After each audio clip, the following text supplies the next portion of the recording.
this joint Jacobin magazine and Tribune panel on the European left.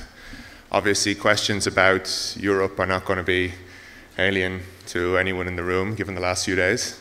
But I hope we can have a somewhat more productive debate and discussion here than has been going on the continent involving your own government. So questions and debates about the European left and strategy have been to the forefront in all of the countries represented by our speakers today. They've included debates about how to break the cycle of austerity which has engulfed Europe in the post-crisis era, how to deal with the institutions of the European Union, which have steadily, year on year, imposed further neoliberal policies onto the countries of Europe, how to address the decline of the historic social democratic parties, which have declined in an uneven way, but in a kind of secular fashion across Europe when you look in broader scale.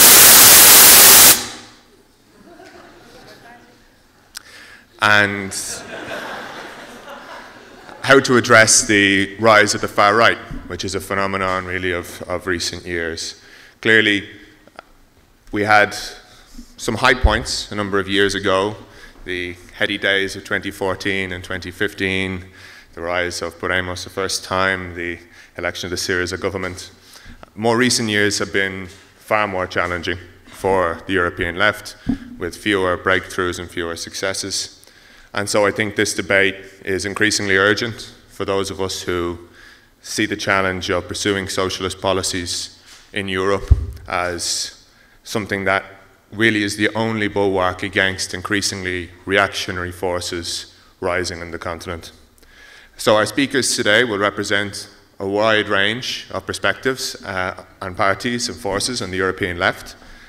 We have Marta Fana, who is from Jacobin Italia and is a long-time left-wing activist in Italy. Pernille.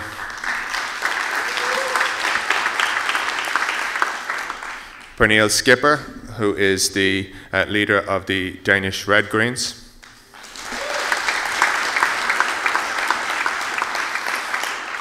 Idoia Villanueva, who is a senator from Podemos and foreign policy spokesperson for the party.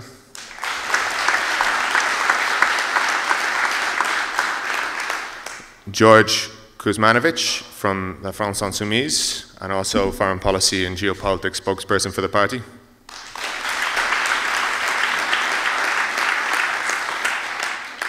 And Fabio de Masi, a member of parliament for Die Linke and also activist in the new German social movement Aufstehen.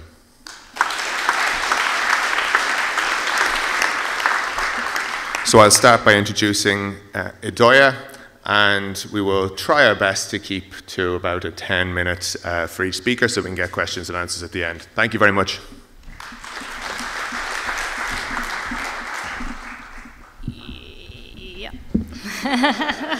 Maybe it's too high. No, it's okay, no?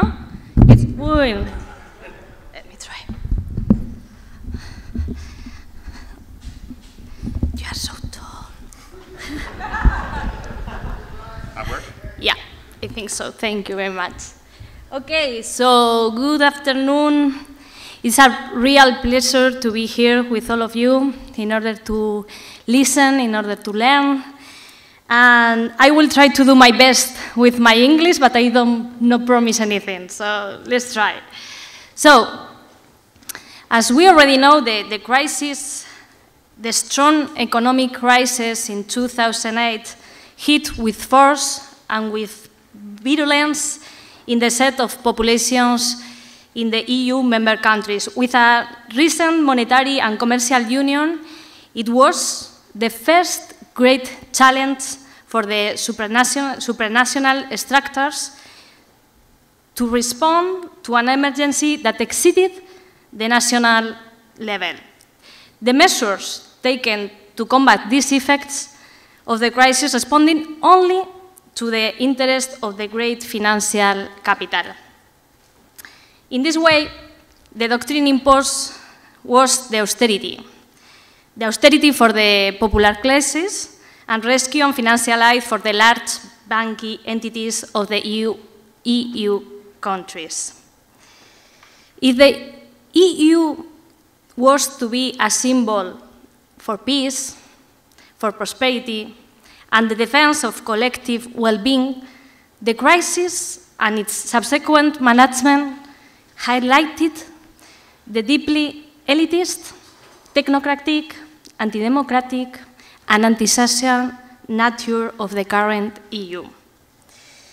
But then we saw the popular response to the austerity measures was the norm, especially in the countries of the South and in particular in Spain. And the demands were very clear, very clear. More rights, more democracy, and more justice.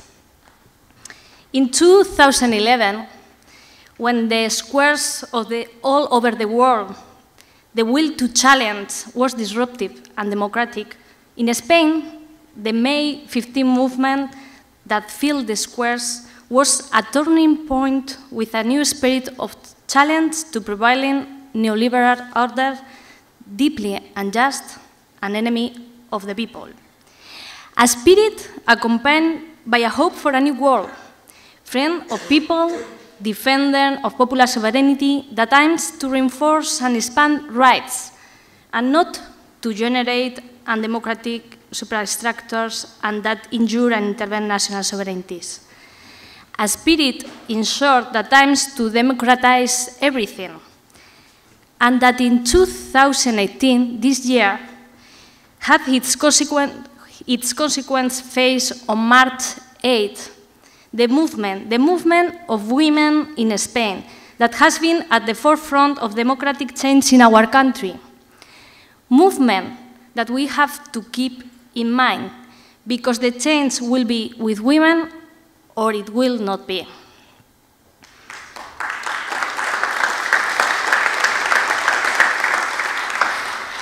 Walter Benjamin said that each rise of a theme testifies to a failed revolution. The national retreat against the last, against the weak, responds to an inability of the left to respond to the popular emergency that we are going through, and which demands our greatest audacity, intelligence, and popular passion. There is no point of returning to old schemes. We cannot leave a project to choose between the far right or the liberals. The new left or the new emancipation movements will imbued by the thirst for more democracy and the dispute for human rights, sovereignty, and the main axis of their struggles. We have to be very clear and responsible here. Although the leaders of some parties that we know very well are indeed xenophobic and racist, we cannot constantly be insulting the voters. The voters of these options that only express the failure of the left strategies to consolidate a historic bloc capable of winning a future of progress and rights. I spoke just a minute ago about the movement of women, a big movement in Spain that has managed to connect different generations, intergenerational. The Swedish elections have once again shown how important women are in stopping the rise of the far right, as it had already happened in Austria and in other countries. It was women's votes that slowed the rise of reactionary and authoritarian projects. We need to unite struggles. We need to unite generations. The struggles of young unemployment people are the same struggles than the pensionists, because if there is no work, there will not be pensions. The enemy of the public health, the enemy of the public education, the enemy of sustainable environment is always the same. In housing, for example, with vulture funds, you probably know as Blackstone, which acquires buildings in the country, in Spain, and then abusively increases rents, or in transport, where companies such as Uber or Cabify compete in unfair conditions with cab drivers who have to pay their licenses and the taxes, while the companies use tax havens and exploit the workers.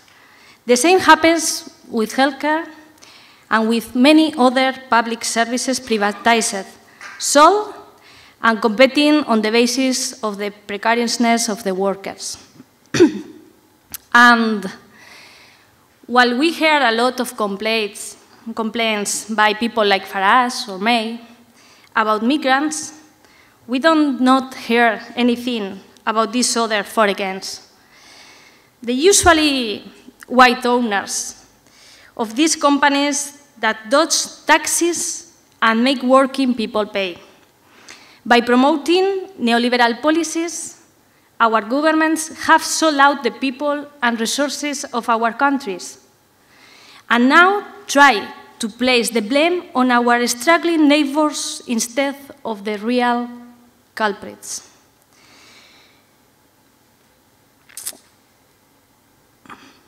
We must build a third option, a democratic and a popular front that can face and defeat both the fundamentalism of austerity and the far right.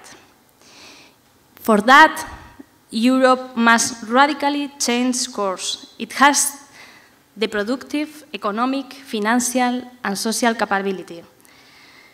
They have the capacity to lead a new global justice agenda, from the implementation of mechanisms against tax havens to the promotion of measures that oblige large companies to comply with human rights. From Podemos, we reiterate our will and our determination to build a radically democratic space in Europe. The future of our people cannot be desperate choice between the austerity that empties our societies or the barbarians that threatens to destroy them.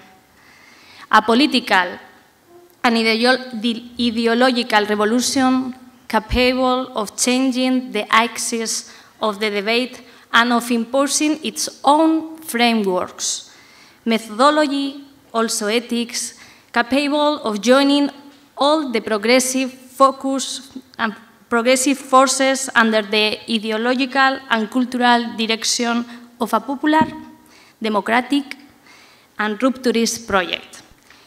It's up to all of us. It's up to all of us to make this happen. So we can do it. We must do it. We will do it. The obligation of a revolutionary is to win. So let's get to it. Thank you very much.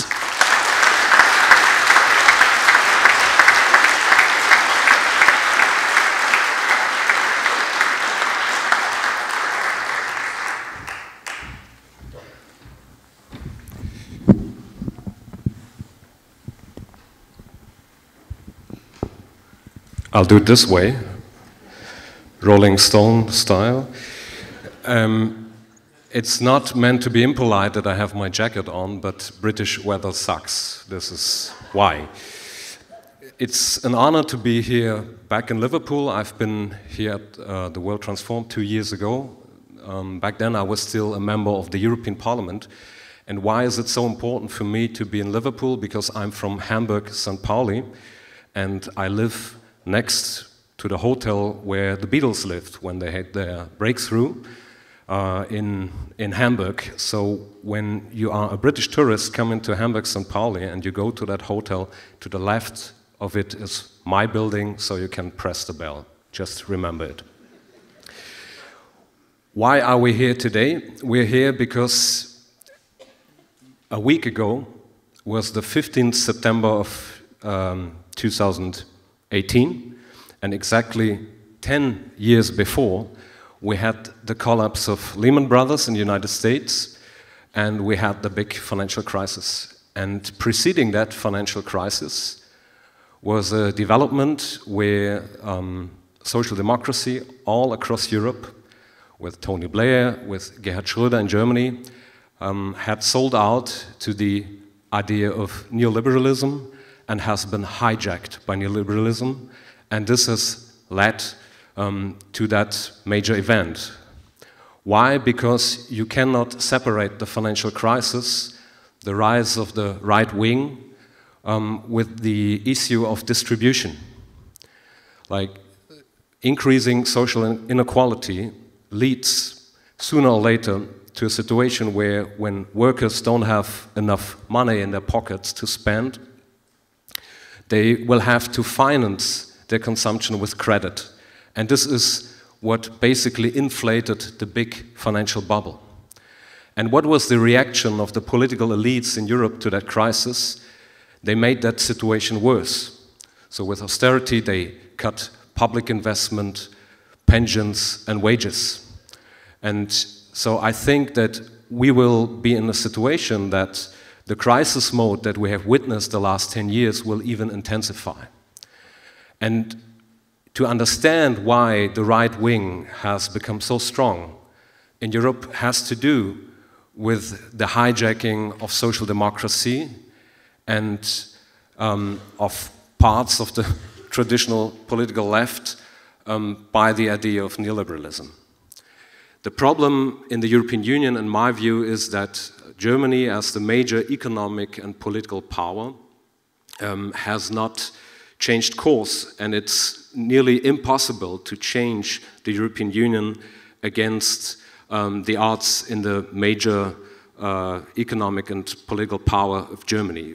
The confusing thing, though, is if you look at opinion polls in Germany, you will see a majority of the population in favor of good public pensions, a majority of people in favor or against temporary contracts of employment, a majority of people in favor of taxing the rich, a majority of people against further military interventions. But you don't have this majority in the German parliament. And we had a majority of Die Linke, SPD and Greens for many, many years, but this majority has never materialized because social democracy was trapped in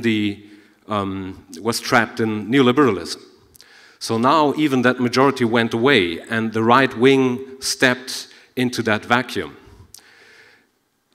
You have to know that in Germany, the right wing, the AfD, is not a social party. It is in favor of further cutting wages, in favor of further cutting pensions, and it tries to delude the people from that fact by working with xenophobia and racism. So I think that the main task of the left in Germany and the main task of the European left is to change the playing field again and create a popular strategy to put on the forefront of the public debate pensions, wages, hospitals, public services, tax justice, and peace. And I think the reason why the right wing is so strong and why we are not able to change the dynamics in Europe is because also the left has made its mistakes. It has not achieved to create such a popular front, and it basically only reacted to the discourse that the AfD has dictated. So I think this is why we have decided in Germany now to create a new movement, because we were basically observing one interesting thing. When Martin Schulz, the former president of the European Parliament, ran as a candidate for the chancellorship in Germany, you could see that the SPD was quite strong in the polls for some time. And all these people went away again when they realized he's not serious about a true change of social democracy. But they didn't come automatically to Die Linke, so they just gave up. They started to become hopeless. And I think there's a big, big reservoir for left-wing politics in Germany that we can tap in.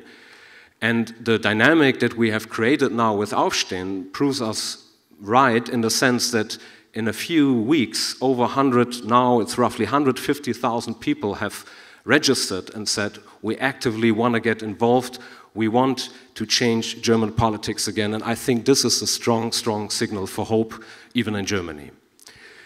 But above all, I also want to say, what do we have to do now to confront the European Union as it is? And I witnessed some debates in the German left, everywhere, in all left parties across Europe, that now, because the right wing is so strong, and because nationalism is on the rise, and because we have Brexit in the UK, maybe we should unite under the flag of the European Union and stipulate, you know, like basically a European republic or something like that. We have these debates in Germany. And I do believe that these debates are grossly misleading. And I want to argue why. First of all, I'm a European. I'm in favor of internationalism and European cooperation. But Europe is something else than the current project of the European Union and the internal market. And we have to be very, very clear about that.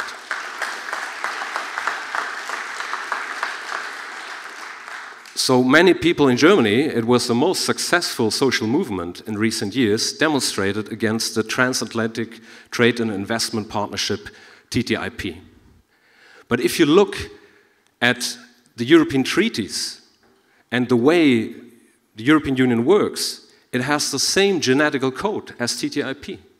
Public service must be basically put into a tender for the cheapest offer with the lowest wages, the lowest environmental standards, all across Europe, municipal services. This is exactly what is the genetic code of TTIP, that you have to accept the lower standards from another country, and so you have a downward pressure on wages, on environmental standards, and so on.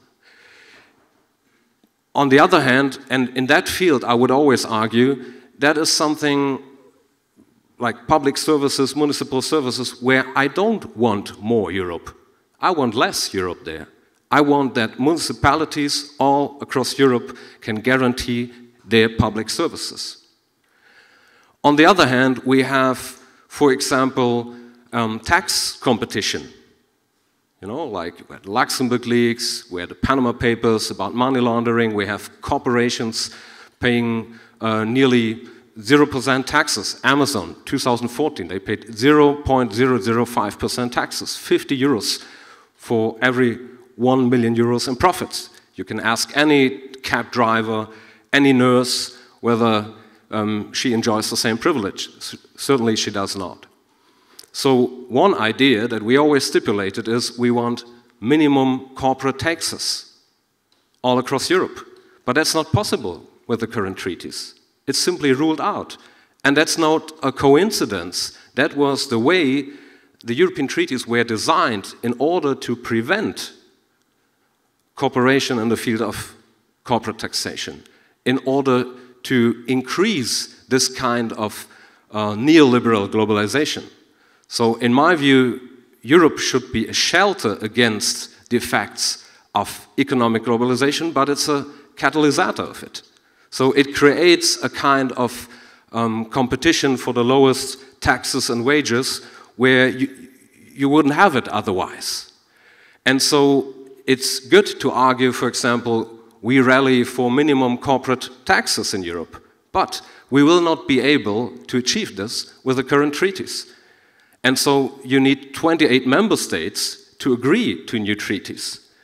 So I think the debate about whether we should focus on the nation state or Europe is completely absurd.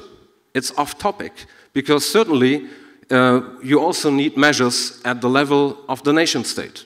For example, our proposal in Germany was always, okay, let's have minimum corporate taxes, but if other member states don't agree, then let's put penalty taxes on financial flows to tax havens. That's a national measure, but it's not nationalistic It's simply a matter of fact that we need to do this to stop tax evasion. I give you a third example. When we had a debate around CETA, the whole investment partnership with Canada, it was the small region in Belgium of Wallonia which put grease into the wheel. If we had a European Republic, they would have no more say about it. Neither the German parliament, nor the Italian, nor the Spanish, nor the Belgian parliament. So it's not a debate about the nation state versus Europe. It's simply about democracy. I give you another example. In Germany, the parliament has the right to decide upon military interventions. I know in the UK it's a little bit different, but in Germany, before you can send the troops abroad, you have to have a vote in the German parliament. And certainly majorities in the German parliament always decided in favor of those failed military interventions, which then created chaos, which boosted the rise of terrorism and which created millions of refugees in need of a safe passage. So if we would create a European Republic or make a great leap forwards towards more Europe, it would mean to curtail the right of a national member state to control the military. And this is what Jean-Claude Juncker wants. When Jean-Claude Juncker is talking about the European army, he's not talking about some hippies and peace troops being sent to the world to, you know, like build schools for the kids. But what he wants is, he wants to circumvent democracy. He wants to circumvent the public pressure that can be exerted, even if it's only in the parliament. People can at least then go to the German parliament and demonstrate. You will have a debate in the TV. If all these decisions were taken in Europe, you know, people cannot buy a train ticket each time to Brussels to demonstrate against military interventions. And this is why I think we need to come out of this deadlock of a debate of the nation state versus Europe. I'm in favor of the nation state when I defend social rights, when I defend public services, but I'm in favor of international cooperation to tackle tax dumping or climate change. And I think this would be really important because otherwise, again, we will leave the space of criticism of the European Union to the right. And we will make them stronger, not weaker.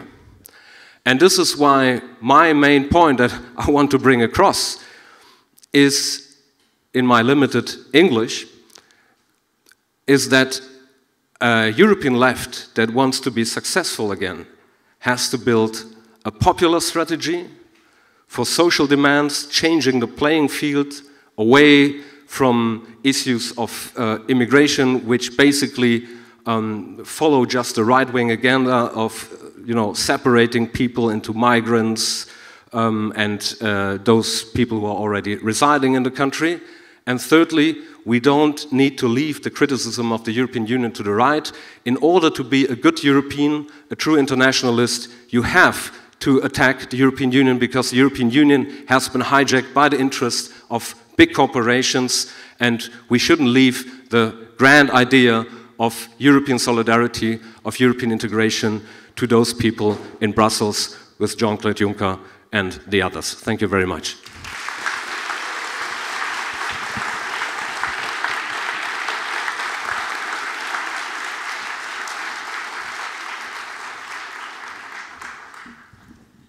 I'll try to do this way as well. Thank you for the invitation. And so I'm not an Italian politician, but still a militant. And it's quite an honor to be here because, okay, so the first question I had this morning here was, is there more socialism in the north or the south of Italy? And that's a problem because we don't talk about socialism. So as a communist person, I agree, and I'm really honored to be here because we can go further on this kind of thinking and the structure of some strategy that should be popular and not populist. That's why I agree with most of the things Fabio said. So, but unfortunately, I will talk about an experience, the Italian one, where actually the far-right coalition is ruling and governing our country, and why this happened. So, how it could be that the League Nord is now the first party, or could be the real first party after the movement, five-star movement, and so on. And that's something that, for example, in Italy, it's true that we had the 2008 crisis with all these huge austerity reforms. So we can think that Italy has a laboratory, right? Because we didn't have the memorandum, but still, we had like an ongoing structural reform process based mainly on pensions and wages and the flexibilization of the labor market, in which actually now it's possible to be forced to work for free. Okay, so we're at the point in which the capitalist can really exploit 100% surplus from workers. But this, in Italy, has something to do not with the 2008 in political and economic terms, but with the 92 crisis, the lira crisis. That's where actually really this kind of alliance between the SMEs and all the right actually govern the first devaluation and then how to enter Maastricht, actually. And that's why this is important in this context, in this debate between national or supranational arguments. Because, for example, the Italian historical example is really fine for that. In 2020, in 1992, we devaluate, you know, there was the lira crisis, we devaluate to what? Actually to foster exportations. But at the same time, we blocked wages so that all this increase in exportation could actually benefit only profits. So what's the strategy, the national interest strategy pursued then? Is the one block, one social block that was firms and profit, not wages and workers, which is the majority. And then this kind of austerity programs went on with privatization of all the biggest, actually the big firms and public firms in Italy, or buildings. So now we all often think that the Italian actually got houses. That's not true.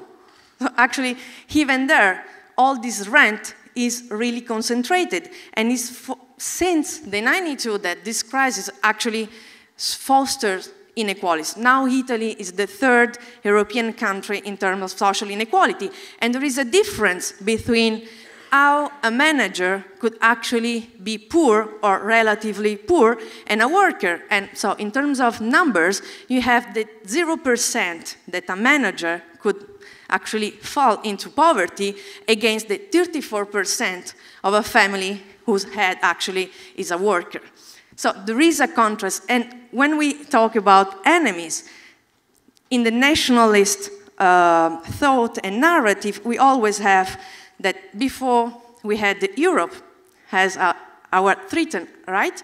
And now they are immigrants. But this is something that benefits always the social bloc from the Northeast that is made by people actually ruling all the firms and enterprises against workers. Because the fact that immigrants in Italy work for 2 euros per hour is not a problem of the migrants, so the workers, neither the Italian workers, it's the law that actually allows that, right? So enemies, we have to, I don't know how to say, but really recognize and clearly identify our enemies.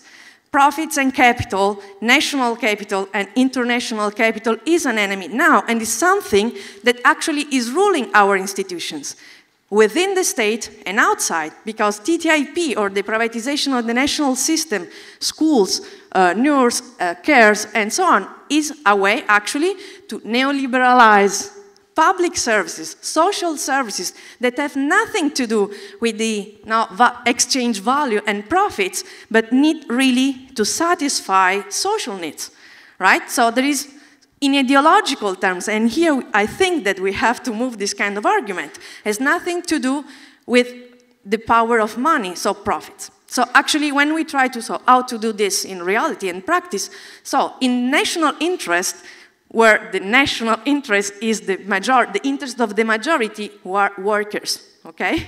Means that we can remake public stuff, like schools, national system, roads, investments, but even firms.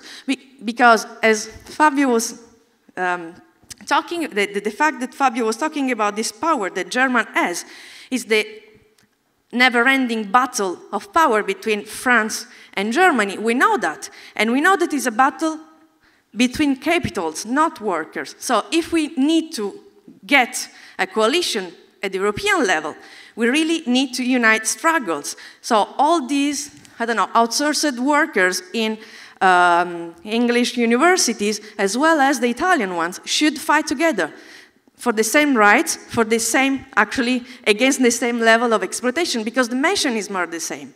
No matter whether they came from Pakistan or Italy, they speak Italian or not. So these are something that we can have some praxis, but something that I think that is most important, so for example, for Italy now, is that this kind of far-right coalition is using our terms. So after 20 years, in which actually we spoke about the flexibilization of the labor market as something that should be flexible and not precarious, right? Now they recognize that people, okay, cannot even support this. So the first decree for labor market was the dignity of labor, right? Well, this is just a communicative slogan, because behind that, the coalition is a far-right coalition, so what we did exactly, they liberalized again and again, like vouchers that are a 0 hours contract and saison in France, and so on. So, on one hand, we have like an hegemony battle and fight that is over ideas, and ideology is there. So, we have been taught in, I don't know, economics department for 10 years that ideology died. No, neoliberalism is the application of an ideology. And that's it. And so we have to recognize that. We have to push the exact meaning of flexibilization, that is actually cutting wages. Because in their theory, this is the main goal. And this is the main goal for every worker, no matter the nationality. So I'm an economic migrant, right? So, but that's a fact, okay? And in Italy, so one of the problems, and this, in my opinion, something that will be really clear in a few months of government, is another thing that we must do. Because we can fight for ideas, ideology, so politics in general, and how to rule things, but we really need, and this is something that in Italy lost its ground in terms of debate, is who has to manage this kind of change within institutions. Because actually what we can have is that we can try to fight this institutional setup and framework, the European one, with this institution and with the same people. We cannot. In order to move against kind of treaties and have and ask for other kind of treaties, we must be sure and we must know what to do exactly. And so we need people aware of the, economics, politics, geopolitical, migration stuff. This is something we never talked. At some point, we look at institutions as if they are like there. There are people making it. Functional, civil service, civil servant, etc. So this is the practical way. In terms of strategy, we have to know that for Italy, the next European election will be a mess for the left. Okay? But it's a mess, actually, because we don't have a clear idea. There's no one in Italy that is trade union, leftist party, or something, movement, so the great tradition of movement, saying, stop with poor jobs. This is like something that's not revolutionary, But you can actually unite workers on that. You can unite students that now in Italy are obliged to work for free. And, it's something that actually spread a voice even in France, where the intern workers are really exploited. They work based on a pay that is made on 15 minutes, for example. €3 for at the Philharmonique de Paris is something like that. On the other end, nation against supranational stuff. Still, do we need this private capital or not? This is another question. So why, I don't know, the electric enterprise should be private? That's a national point to be made, because we actually rule and use and produce electricity within each state, right? The production and the distribution and so on. But the point here between the national and not is the alliance. Again, the coalition. The coalition is who rules stuff, and for what interest? This is, I think, the question we have to put on the table, talking about national or supranational or international, etc. And this is something that we really need to speak about, even among us. Because, for example, we know that French firms are buying and continuously buying Italian firms, the know-how, machinery, because labor costs are low and know-how levels are high. But this is a battle within capitals against workers, no matter where workers are based in Italy or in France, right? So actually, this is the point for us. And how to foster and change, actually, the institutional framework should be based on that. We would talk about commercial and trade. Well, we can base all this public procurement stuff not on this only most economic valuable hypothesis or issue, but on the rights and social right to workers, working for that. And this is something that we have at the European level as directive, and even at the national level. So why not? So what we have to foster, but we have to be clear against what we are fighting, and which is the part, actually, of this conflicting field that we really want to rule. So public against private stuff. That we cannot leave, actually, the structure of our society go through profits and then claim, oh, but that's bad. Capitalists work and actually are capitalists, so they go through profits and against the opposite part because they know, but we have to know that. That's it.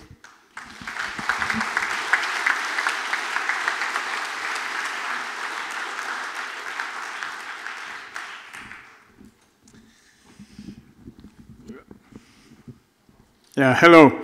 I'm happy to be here with you. So I come from France. I'm sorry for my French. I've prepared a speech and I wanted to finish it in the train because I come from London. But the train, the Virgin train, was completely overpacked, really overpacked. And I spent 2.5 hours like in the underground in the morning in Paris when I go to work. So I'll try to read myself. But I had a glance on what will be the train in the years to come in France, because, as you maybe know, unfortunately last year, the unions have been defeated in France, and Macron, the President Macron, has changed the organization of the railroad system in France and make it ready for privatization.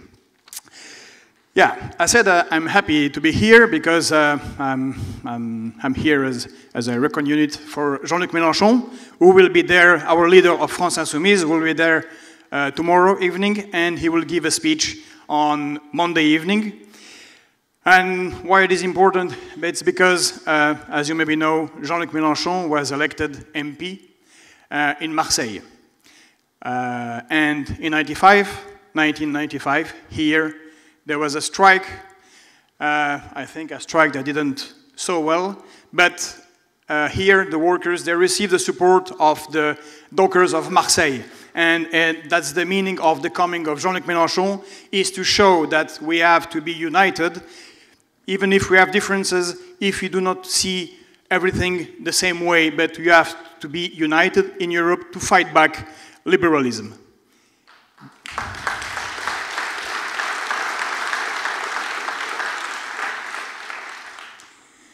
Because, unfortunately, we are in a world where capitalists are very well organized, unfortunately. They have the same goal, and they agreed completely, even if they fight on each other. But they have the same goal, and the same goal is to make the rich richer, and to take it from the people. And we have to say, and we have to admit it, and this is the beginning of the fight back in Europe, is that European Union is their organization. It's not something that was meant for the people, and is not at all. It is completely made by the oligarchy and for the interest of the big corporations.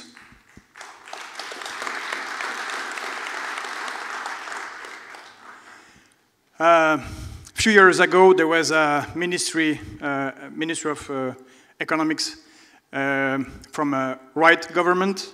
When he was young, he was a leader of a far-right extremist group called Occident. This guy is Mr. Madelin, and he said, European Union is the best warranty we can have against socialism in Europe. Jean-Claude Juncker said, as you know, there cannot be democracy against the treaties. I think we should listen to these people. They are saying the truth. So they are saying this organization is completely against the people, and they show it clearly in 2005. In 2005, the French people voted against the European Constitutional Treaty, even though if all of the usual politicians and the medias were for it. We won. But what they did, they voted it anyway in the parliament 3 years after. They called it the Lisbon Treaty, which is, well, the guy who wrote it, Mr. Giscard d'Estaing, said that there is a few and small changes, but mainly no change at all. When the Dutch people voted against for a referendum, they didn't sorry, forgot my yeah, they said, okay, it's without importance if the people vote against. The Irish voted, and at the end, in 2015, the Greek people, who was facing a huge threat from the Troika, they voted against at 65%. It was, I think, here as well, like everywhere in Europe, a huge victory for everyone. But anyway, they're fighting back, and they destroying us. And they implement policies that are completely against the people. So as I said since last year, we have a new president who is legally elected, but completely illegitimate because he was elected by 20% of the population, who is implementing all these European policies. So in 1 year, he changed the working laws in France. He changed the railroad system. He attacked the status of the state workers and the state agents. And for the coming year, he is preparing an attack against the pensioners. He's preparing an attack against the welfare state, which was built after World War II in France, and which is the strong consensus of the French Republic. It's even hard to remember everything what he wants to do because it's absolutely insane. He gives benefits to the rich in a way that was never done before. He removed even a tax that was put by Mr. Nicolas Sarkozy, who is not exactly a Bolshevik. He was a right president, but he put a small tax for people who were sending money to offshore countries. Macron removed it. He removed and he said 50% is too high for the people who gets their benefits from capital revenue. Let's put it down to 30% maximum. So richer are richer. Maybe you've heard we have incredible record of millionaires in France since these last years, and especially the last year. So these politics are destroying the social cohesion. The people, as you said once, Fabio, they're brutalized by these policies. And they understand they are against, basically working class in France and everywhere in Europe are against EU. That's it, point. And they're not against because they're nationalists or they hate other countries. They're against because they understand clearly that these guys are applying politics that are against the people. Then these people can be people from England, France, Italy, or Spain, doesn't matter, or Germany or Romania. They're against all of us. So we have, once again, to be united. And as Fabio put it, we have to build strong, popular organization. We did it with France Insoumise. It worked. They give us 6%, even with spending 2 times less money than all the others. We got 20% in the elections. Momentum. What you did here is fantastic. Podemos, and I'm thinking of Stijn, they're saying that they will have 20-25%. I'm not sure of it. If we take that way and if we do it united, I think we will prevail. Thank you.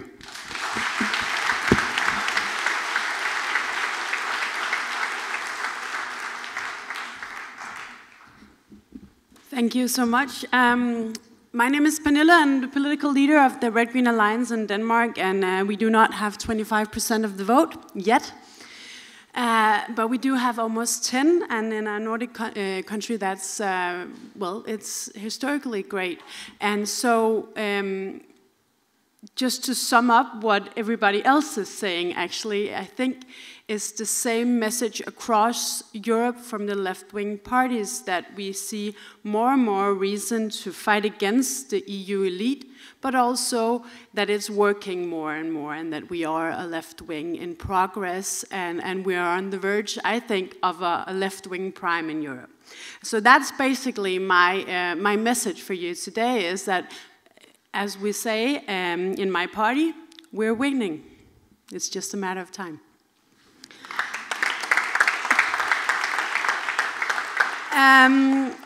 In Denmark, we have a scandal of Danske Bank, a Danish bank.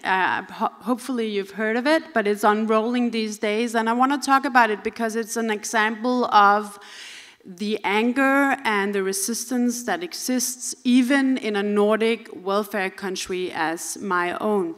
Many of the problems that the South in Europe are experiencing, that Germany are experiencing, are not in the same scale in the Nordic countries. We have these certain Nordic welfare systems that have been broken but not entirely destructed during the crisis. And the austerity and the inequality is on the rise, but not in the scale that we've seen in the south of Europe. But even though we are seeing a rise also in the left wing and in the anger against the elite in our country and the elite in EU. The scandal of Danske Bank is an example of that anger growing. Danske Bank is one of the biggest banks, multinational, placed in Denmark, therefore the name, Danish Bank. It's a bank that has 150% the size equal to 150% of Danish GDP. So it's quite a large bank, and it's also a bank that if it were to go down, the Danish society would be pulled just right back with it.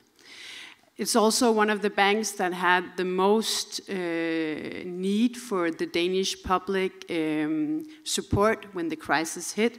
So the Danish taxpayers put forward billions of kroners to support them when they were in need. Now they are involved in a money laundering scandal in a degree that's not been seen before. It is approximately 1,500 billion Danish kroners laundered through this bank with Russian mafia money and even Putin's cousin, which gains, well, most of the headlines in Denmark. But it's spiking a debate on many of the subjects that others have touched here. It's a debate, as Marta said, about the public versus the private. We're now talking in Denmark about whether or not the banks are supposed to be private. Why do we not have public banks that support our communities, that have our best interests, the majority's best interests at heart, and not just the actioneers? We're spiking a debate also about the elite versus the majority once more. Who is to gain from the policies that are implemented?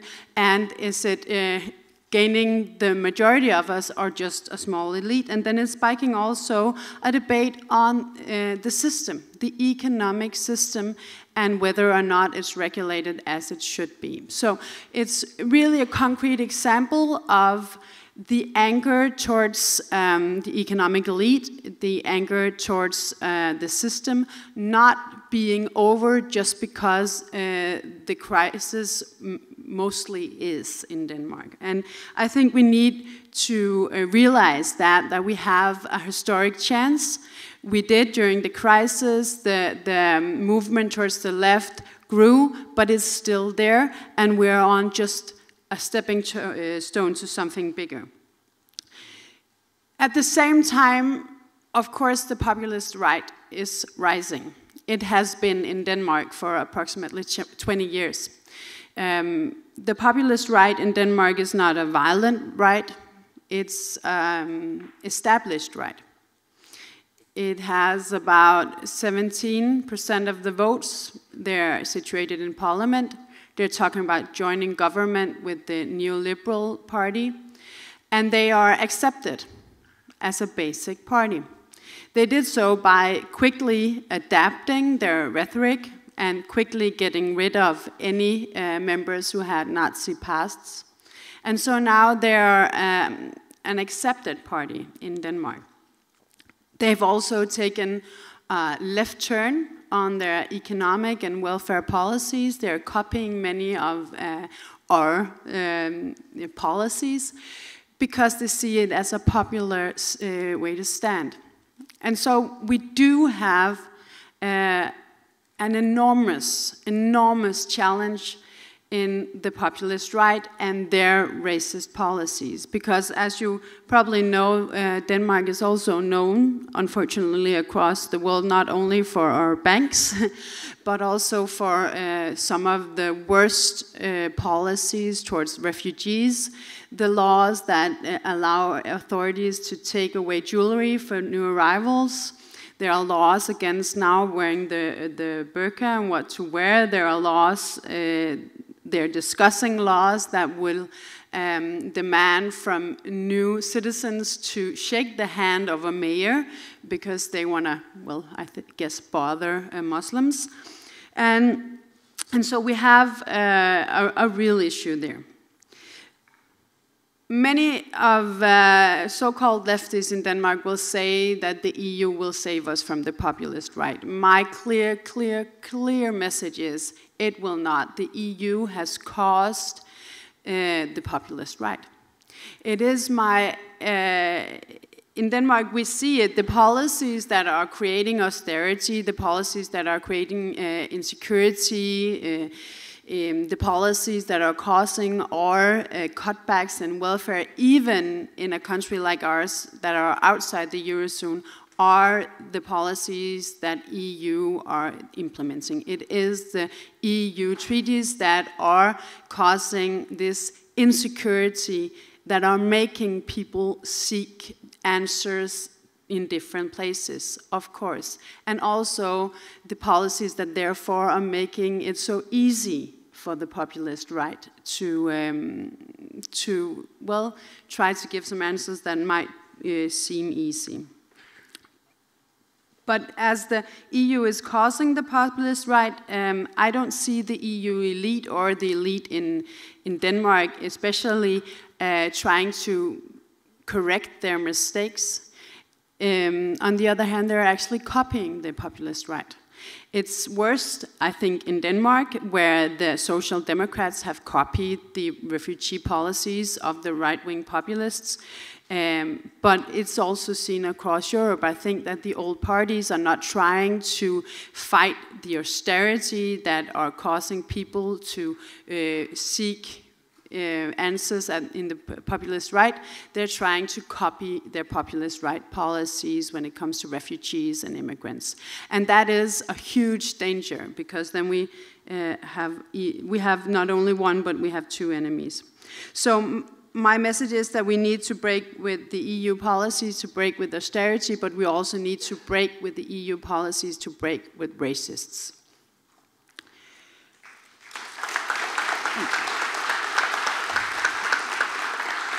I think that the answer is that EU will not save us. I think we can all agree that the social democracies have had their turn. So what will save us? Well, we will. The left wing will.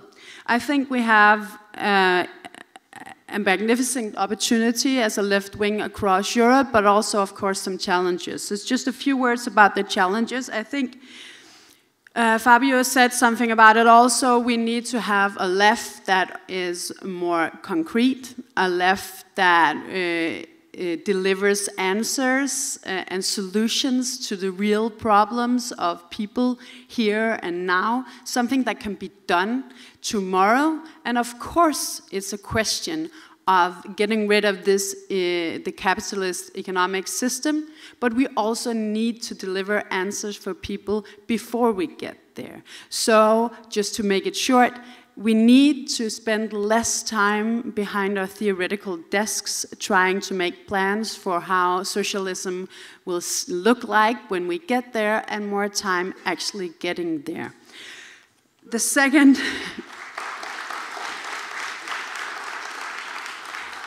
The second thing I think we need to realize is that it's not just a struggle of resources and against exploitation, it's a democratic struggle now.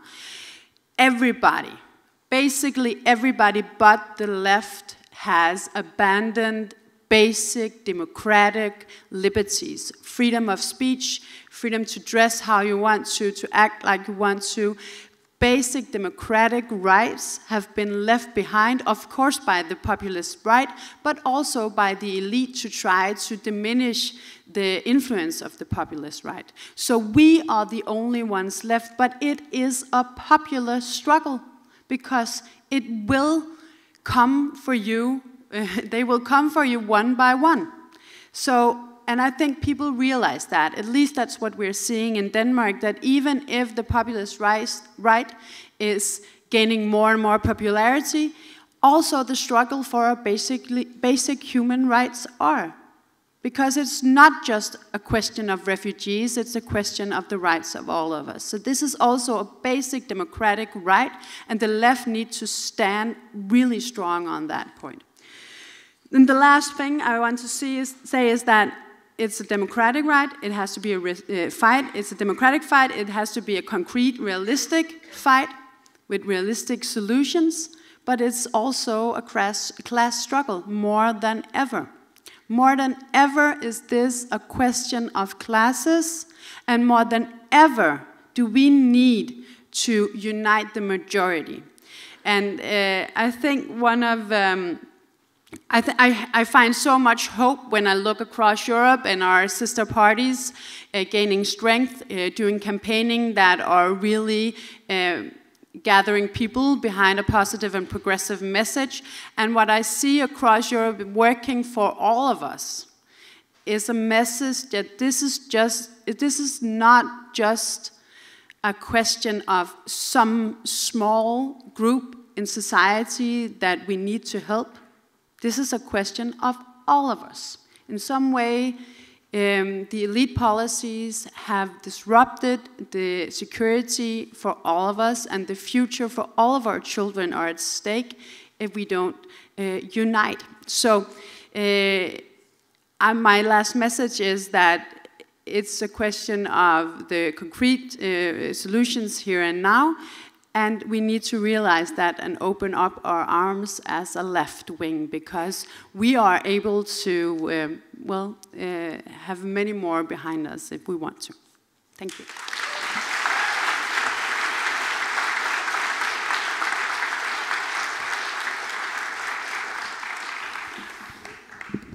Okay, I'm going to open up the Q&A just so I know exactly what's going on here. Are there microphones going around the audience? Is that right or no? Okay. There are microphones I know on the table. I just don't know if there are microphones out there. If anyone has a microphone, you can just tell me that, but I don't presume any of you do. Okay, let's start the questions and answers session then without microphones. I'll do my best. If the panelists don't hear, that'd be great. Thank you very much. If the panelists don't hear, I will refer the question on to them. I want to thank all of them at the start as well for coming here. I think it's great that we can do a panel like this in a great international city like Liverpool.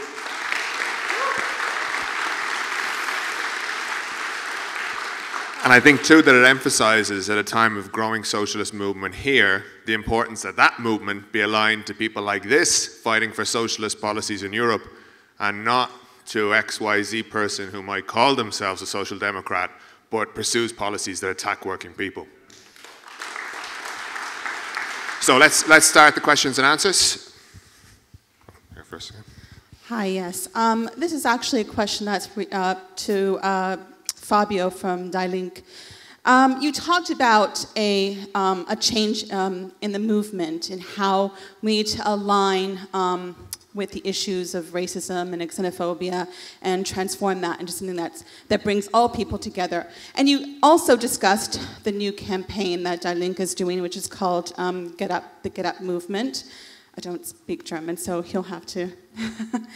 But what is really troubling with this, and I want to pick your brain a bit, is that while it has brought in a lot of people, attracted, as you've mentioned, 100,000 new members into the party, it also has a tougher approach on immigration, right? That is something that's part of the Get Up movement.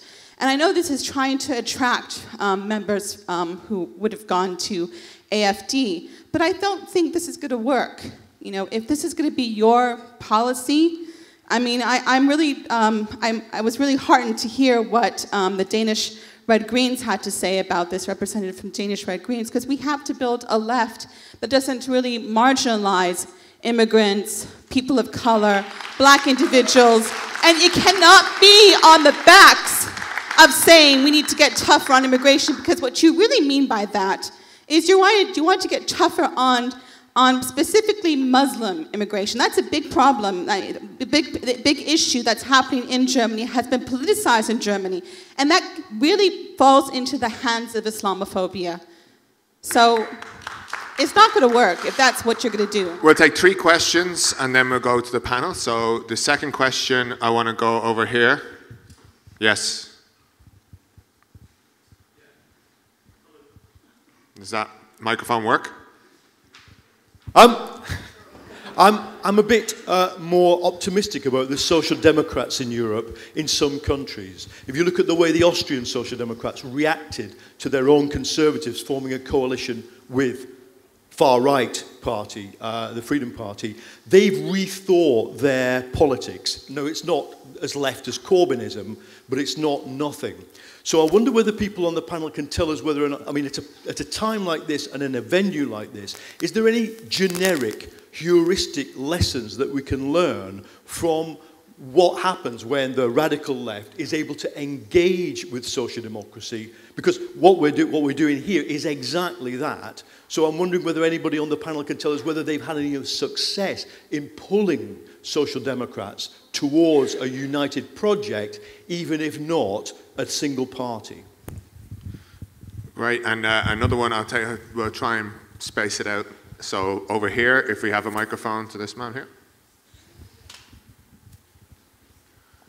I want to follow up from what the sister said at the start. The argument about Aufstehen is not confined simply to Germany. It's taking place across the whole of Europe because the threat from the far right is from the whole of Europe. It's the Nazis in Chemnitz, the slogans of the 1930s in Germany. Again, it's the Rassemblement National in France and Le Pen. It's Tommy Robinson on the streets of Britain. And the question is, when the far right attack migrants and Muslims, is the left going to concede to their arguments, or is it going to stand up to their arguments? And the problem with Aufstehen is it has broken from the main of Die Linke precisely on the grounds that it needs to be tougher on migrants and Muslims rather than standing up for migrants and Muslims. It's a profound mistake. We know that in Britain, when we had Gordon Brown going on about British jobs for British workers, when Miliband had at the election that mug with controls on immigration, it made it easier for the racists to put their arguments forward. And you have to stand up to those arguments, not concede to them. Unfortunately, Comrade Kuzmanovic from France Insoumise is one of those who thinks that Aufstehen is the way forward as well. We have to say, you don't beat the far right by conceding to them, you do it only by standing up to them, like things like the 17th of November demonstration in London. Okay. I'll let Fabio get in here with first his response, given that 2 questions came in on the same topic. So actually, thank you very much for those questions, because they give me a great opportunity, which is bitterly needed, as I can see. I'm very well aware of the kind of articles that have been written, for example, in The Guardian here in the UK, about Aufstehen, or in the French press. And they are the same kind of articles, and I have to say smear campaigns, that we have witnessed against the Labour Party, that we've witnessed against Jean-Luc Mélenchon and other movements everywhere. To start with, I'm the child of a migrant myself. My grandfather was a resistance fighter in Italy, and there's no movement I would ever join which would not stand up to racism or xenophobia. Second of all, many involved in our movement are migrants themselves. We have the chair of the Alevite community who co-founded the movement. We have trade unionists with migrant roots. We have a lot of people that are involved. And I was socialized in the struggle against Nazis when I was 15. The only thing that was a matter of debate, which is, by the way, not the topic of Aufstehen, was an internal debate we had in the Linke, which you have to put in context. The context was that when we had the refugee crisis escalating, Angela Merkel portrayed herself as Mother Teresa of the refugees, which was complete rubbish because later she made a very, very bad deal with Erdogan to keep migrants out of Europe. And the left has always argued, and there we have a common view in the Linke, that what we need is, if more people arrive to Germany, we need more public investment, which we would have needed anyway, even without refugees, into schools, into hospitals, and so on. But this is not what Ms. Merkel did. We said we need to tax the rich so that the burden of funding public services is not only put on working classes, because the migrants were usually put into some industrial area where working class people live, not where the middle class lives. This is a point of commonality. And there's also a point of commonality, and that's very clear for Aufstehen, and you can find it in our founding document. We defend the right to asylum. Actually, we want even to enlarge asylum, because asylum has been downscaled in Germany in the last years. We say beyond asylum, because if you're now fleeing from war or from climate change or from hunger, you would not enjoy the right to asylum in Germany. We even want to extend that right. The only point of debate in the Linke was a very specific one. In this climate where people arrived, and a lot of people showed solidarity with those people, the tide shifted later because the right wing, AfD, was standing at 3% at that time. And they've risen on the back of a campaign that, people would take away jobs and that public services would erode and so on. And in this context, there were voices, even on the radical left in Germany, which said, we are one camp with Angela Merkel.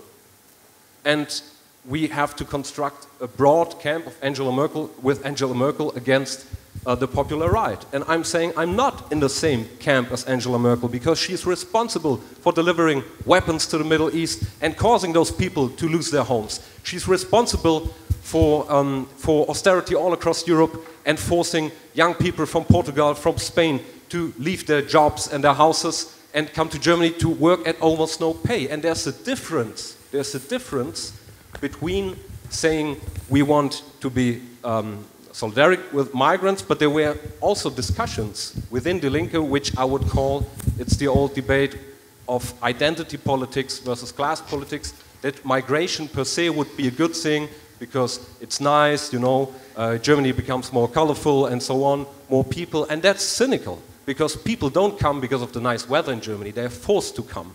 And so the only point of debate was that there were formulations around a slogan which was called "Open Borders for All."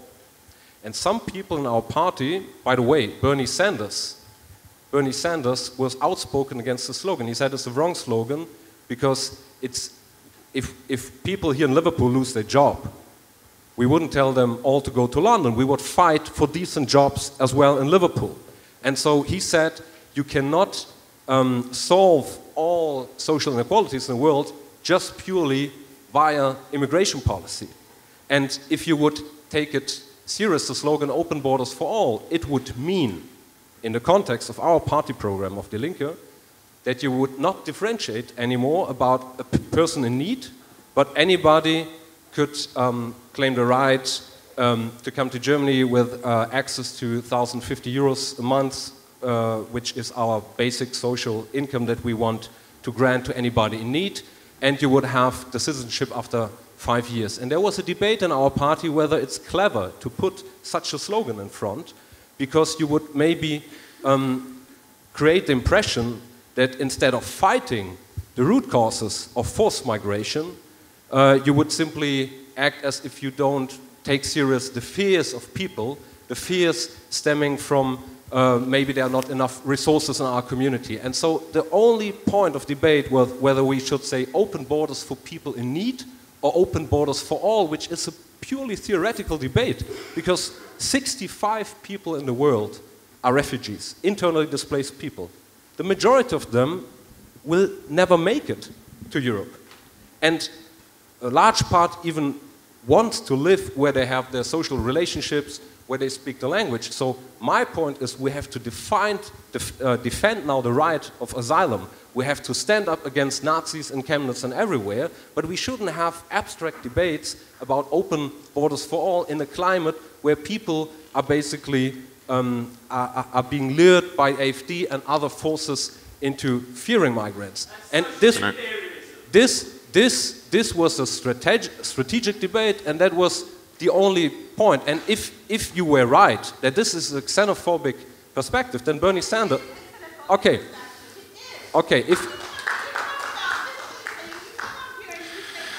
Folks, we can't have a back and forth between the crowd and we have questions and answers format. But if, excuse and I understand that there is a strong sentiment, and I understand we have 2 questions. We have to keep to a questions and answers format, otherwise it's going to break down. Just allow me that one sentence, Ronan, because that's a very serious issue to claim that somebody would have a xenophobic position here.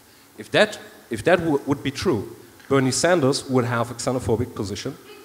The Labour Party would have a xenophobic position because they differentiate between refugees and economic migration, which we want to enable but to regulate according to social minimum standards. Can I move? Just a second question we have to get to now, Fabio, as well, is the question on social democratic parties, which was asked on the other side. So I want to ask Idoia about that from Spain, given the context of the new social democratic government in Spain, which Podemos is in support of from the outside, or voted at least to support Pedro Sanchez's PSOE government in Spain. Yeah. It's working? Yes. No? Okay. Yeah. Just to say, just to this framework, I would like to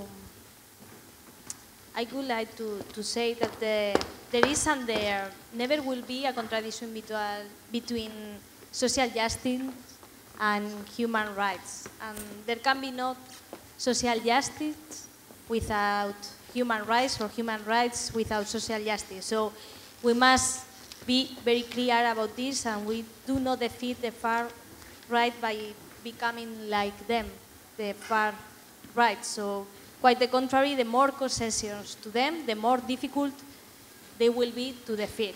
This is something that we have very, very clear. And in Spain, right now, with the socialist new government, we are working and we are trying to get some, some new politics for the current Socialist Party. And as we said, it will be great if it's just not a gesture government, not just a marketing government, if we are able to gain concessions and to get new things for the people. So in this way, we are right now negotiating the new budget for the year, and I think that we will have very, very good news for Spain and also for the international level this week. So let's see, but I think that we need, in order that, which you said, no, be concrete and have specific answers and specific politics. This is what we need. And we need that the social democracy begins to do what they say is going to do. And as I said, we are progressing, and we hope that next week we can announce some new politics that is going to be very good for the international level also. So let's try. I would like to take just a couple more questions if we can. You've had your hand up for some time. So does someone have a microphone there, just here? Hi, I just left school and we don't get taught much about European politics. And I was wondering if there's if there's any reading material, any newspapers, any internet sites that you think are really good, because you talked about really interesting issues that I'd just not heard of before. All right, thank you very much. Second question here.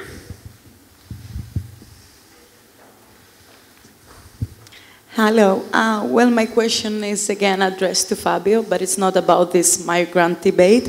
It is about the very foundation of Aufstehen as a new political structure. You, as well as the speaker from France Insoumise, said that the left in Europe needs a new popular front. I don't believe that you will find any leftist from any European country in Europe that will not say the very same thing. Anyone. And the thing is that I cannot clearly understand what is the difference of your, so to say, new popular front of the left and other part of the European left's perception on this popular front. So I do not, obviously, the left in Germany needs to make a restart, okay, and it has weaknesses and so on and so forth, but why this has to be done, for example, through Aufstehen or any kind other structure and not through Die Linke, because Die Linke is a party and you come from this party as well. And this can be extended to the European initiative that your party has taken that is called Now the People. And I would really like to know what is the main differentiating point of this kind of initiative with various initiatives that are being taken from the party of the European left, which is the traditional European party affiliation of the left. Because I cannot find any point that I actually disagreed with you. Of course we need a new popular front, and of course the left needs to talk with the European people.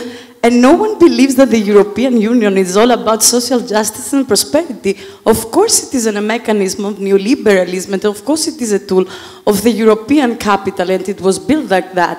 But it also includes a battle of power relations. So does the capitalist state. I mean, I cannot think of a state within Europe that it is not a capitalist state.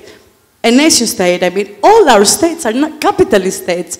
So does the EU for now. Please. Thank you. We'll take a third question, which is the final one. And can I ask as well that people address questions if they can to speakers who haven't spoken in this Q&A session. Do we have a third question?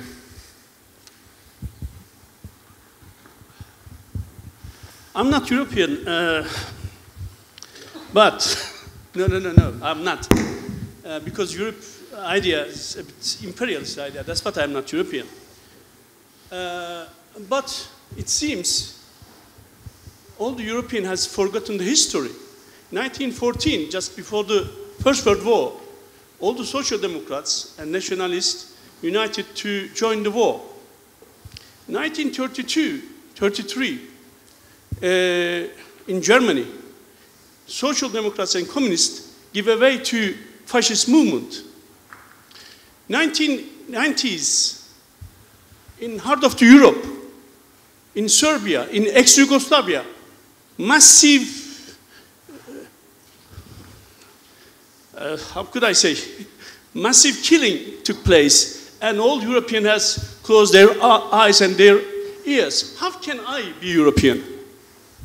In my country, where I came from, in 1915, 1.5 million people have been killed.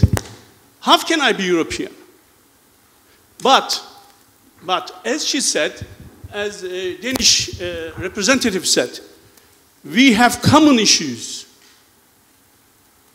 That is social justice, that is democracy, that is to break up the bureaucratic system in Europe.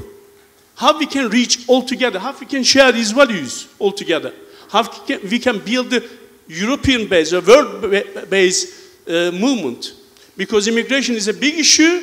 Immigration is not only coming from Syria, it is coming from United Kingdom to Australia, United Kingdom to Canada. Thank you very much. Sorry about that. Thank you. No, it's okay. So we start off with George, if it's okay, to address the question about maintenant le peuple. Okay.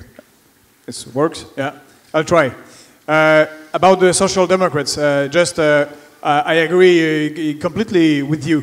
The idea is not to make boundaries and say you are the wrong guys, you cannot be with there because you betrayed us. Some of them betrayed. And it's easy to see in France, they join most of those traitors who applied when they were so-called socialists, applied European Union policies, joined Macron. Yeah.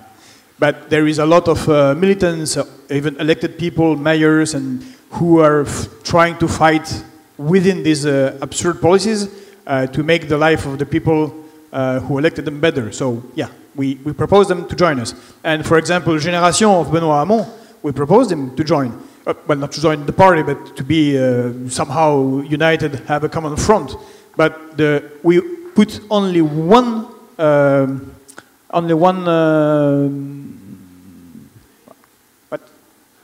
condition, thank you.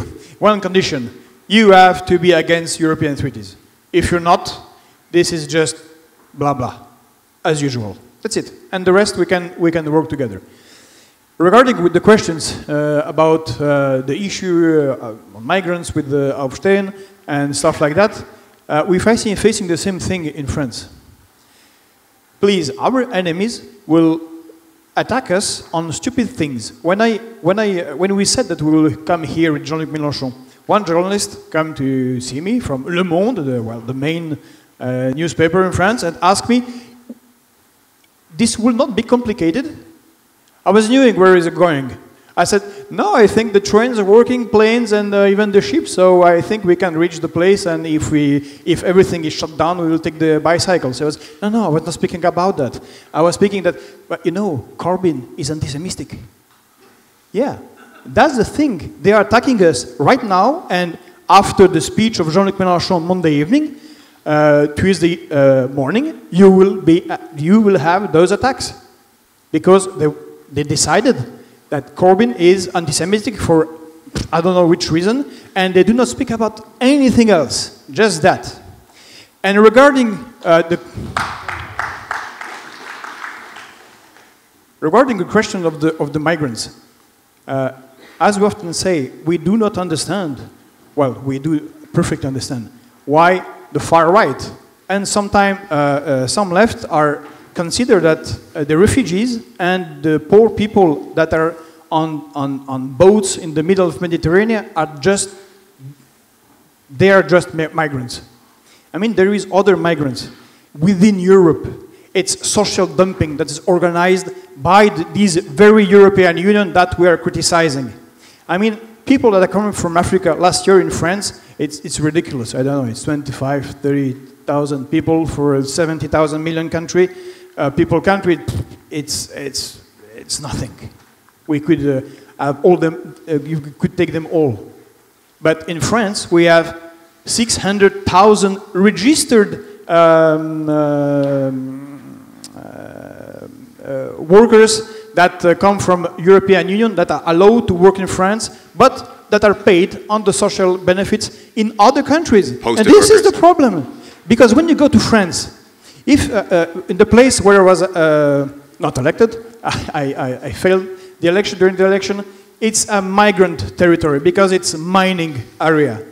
So you had Italians, the Germans, the Jews, the Polish, then the Moroccans, Algerians, Africans, because it's hard work, yeah? And because our law is, as it is in France, all the children, they're French. So right now, and you have to say it in the plain words, because this is not xenophobia. You have there French people, because they are sons of republics and daughters of republics that are black, or they can be Muslims, and that cannot have jobs because the jobs are taken by this organized social dumping in Europe. And this is also, we have something to fight against it. We want better wages in Poland. What do you think? That in Poland they have problem with the Muslims or African people? They don't have there.